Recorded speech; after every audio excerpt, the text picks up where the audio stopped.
नमस्कार दोस्तों, welcome to world affairs. मैं हूं प्रशांत धवन। लद्दाख में इंडिया चाइना का स्टैंड ऑफ अभी भी कायम है। विंटर्स में भी दोनों साइड्स ने हजारों सोल्जर्स यहां पे डिप्लॉय कर रखे हैं। अब इस बीच चाइना यहां पर यह कोशिश कर रहा है कि ये और फ्रंट ओपन करें। अरुणाचल प्रदेश के आसपास एक विलेज कंस्ट्रक्ट करने के बाद अब यह पता लगा है कि 20 जनवरी 2021 को चाइना ने कोशिश करी थी कि यह सिक्किम बॉर्डर के थ्रू इन्फिल्ट्रेशन करे और इंडियन टेरिटरी को कब्जाएं, मगर इंडियन सोल्जर्स यहां पे मौजूद थे और फिजिकल झड़प हुई है यहां पर।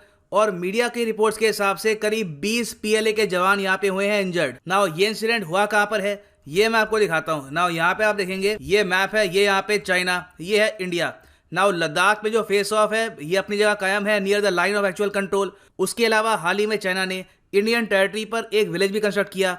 अब ये सिक्किम का जो नॉर्दर्न पार्ट है ना, यहाँ पे आप देखोगे ये भूटान आपको दिख रहा होगा, ये भूटान है, ये नेपाल है। भूटान नेपाल के बीच में यहाँ पे आपको दिखेगा सिक्किम।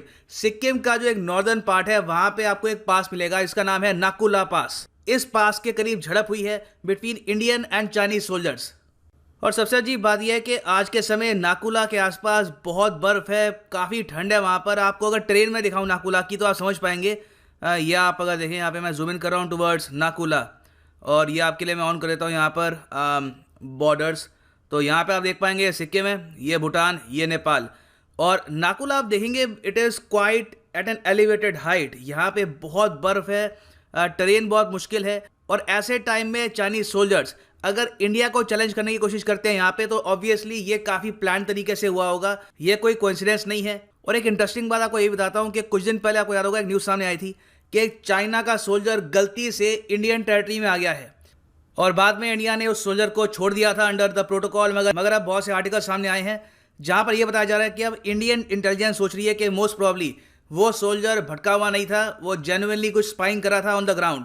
तो चाइना अपनी तरफ से देखो काफी कुछ यहाँ पे टैक्टिक्स यूज कर रहा है और इस वक्त डेफिनेटली इंडिया और चाइना के रिलेशंस इंप्रूव होते हुए नहीं दिख रहे। अभी हाल ही में 9th राउंड ऑफ डिस्कशंस हुए हैं, मगर तब भी कोई सोल्यूशन निकल के नहीं आ रहा about the Ladakh stand of. और जो सिक्किम में यहाँ पे झड़प हुई है ये इतना ज्यादा सीरियस इशू इसलिए भी है क्योंकि सिक्किम तो एक इंटरनेशनल बॉर्डर है। आप कह सकते हैं ठीक है, चाइना यहाँ पर क्लेम करता है अरुणाचल प्रदेश को, चाइना कहता है कि नहीं ये जो एरिया ये डिस्प्यूटेड है, मगर सिक्किम को तो चाइना एक प्रॉपर पार्ट मानता है इंडिया का। ये तो इंटरनेशनल बॉर्डर है। तो अगर यहाँ पर भी झड़प स्टार्ट हो गई है तो चाइना डेफिनेटली कोशिश कर रहा है यहाँ पर इंडिया को प्रवोक करने की। ना यहाँ पे एक एस्पेक्ट ये भी है कि इंडिया इन सब इश्यूज को अभी भी काफी हद तक डाउन प्ले कर रहा है। अभी जो अरुणाचल प्रदेश में इंडिया की जो टेरिटरी है वहां पर चाइना ने विलेज बनाया, चाहे वो जो टेरिटरी थी ये चाइना के कब्जे में थी सिंस 1959। इंडिया मानता है कि वो टेरिटरी पार्ट है of the Republic of India, तब भी चाइना ने अचानक से पिछले कुछ महीनों में वहां पे एक विलेज कंस्ट्रक्ट कर दिया।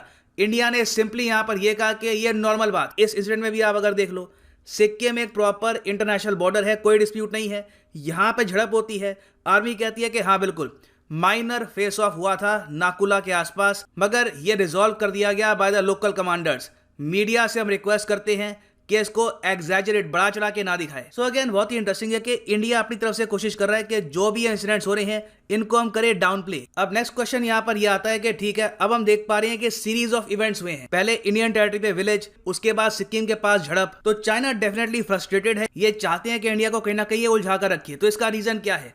देखो रीजन बहुत ही सिंपल है, दो मेन रीजन है यहाँ पर। पहला तो यह है कि जिस टाइप की रेजिलियंसी इंडिया ने शो करी है नियर लद्दाख, चाइना को इसकी उम्मीद थी नहीं। इंडिया चाइना के सामने आज भी बिल्कुल खड़ा हुआ है, पीछे नहीं हटे हम। फिर उसके अलावा चाइना बहुत ज़्यादा फ्रस्ट्रेटेड है इस बात को लेकर कि इंडिया की जो वैक्सीन डिप्लोमेसी है ये हुई है बहुत ही ज़्यादा सक्सेसफुल। बहुत से देश हैं in the SAARC region, Pakistan को छोड़ के आप कह लीजिए ऑलमोस्ट सारे जो कंट्रीज हैं इन्होंने इंडिया की कोविशील्ड वैक्सीन को एक्सेप्ट किया है। और इंडिया ने हाल ही में बहुत से कंट्रीज को इंक्लूडिंग भूटान, नेपाल, बांग्लादेश, इन सबको वैक्सीन गिफ्ट भी करी है। इवन ब्राजील ने भी हाल ही में इंडियन वैक्सीन के लिए थैंक किया इंडिया को। यहाँ पे आप देखेंगे ब्राजील के प्रेसिडेंट बोल्सोनारो की एक ट्वीट है, नमस्कार प्राइम मिनिस्टर नरेंद्र मोदी। और ये यहाँ पे हनुमान जी का एग्जाम्पल दे रहे हैं कि जिस तरीके से रामायण में हनुमान जी ने बचाया था लक्ष्मण को, वैसे ही इंडिया ने यहाँ पर वैक्सीन सेंड करी है टू ब्राजील। ये ब्राजील के सिटिंग प्रेसिडेंट खुद कह रहे हैं। तो इंडिया की जो वैक्सीन है दुनिया भर में इनको एक्सेप्टेंस मिल रही है और इस बात को लेकर चाइना विजुअली काफ़ी फ्रस्ट्रेटेड है।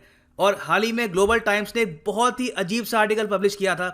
इन्होंने यहाँ पर यह कहा कि जो सीरम इंस्टीट्यूट ऑफ इंडिया की बिल्डिंग में आग लगी है हाल ही में, उससे ये क्वेश्चन खड़े होते हैं कि क्या इंडिया बड़ी क्वांटिटी में हाई क्वालिटी वैक्सीन प्रोड्यूस कर सकता है नहीं कर सकता, ये चाइना ने सवाल खड़े किए हैं। तो इससे यह पता लगता है कि चाइना काफी हद तक एनॉयड है इस बात को लेकर कि उनकी वैक्सीन को इतनी सक्सेस नहीं मिली जितनी इंडियन वैक्सीन को सक्सेस मिली है। और यह भी एक काफी बड़ा रीजन हो सकता है एक नया फ्रंट खोलने का अगेंस्ट इंडिया नियर सिक्किम। और इस सब के बीच में एक बात यहां पे मैं और मेंशन कर दूं कि इंडिया ने डिसाइड किया कि जो गलवान वैली में क्लैशेस हुई थी, आपको याद होगा कि पिछले साल जो गलवान वैली इंसिडेंट हुआ था जहां पे इंडिया के 20 जवान वीरगति को प्राप्त हो गए थे, उनमें से एक थे कर्नल संतोष बाबू। भारत सरकार ने डिसाइड किया कि इनको दिया जाएगा पोस्टह्यूमसली महावीर चक्र। अब महावीर चक्र के बारे में मैं आपको यह बता दूं कि ये एक ऐसी डेकोरेशन है जो दी जाती है वॉर टाइम में।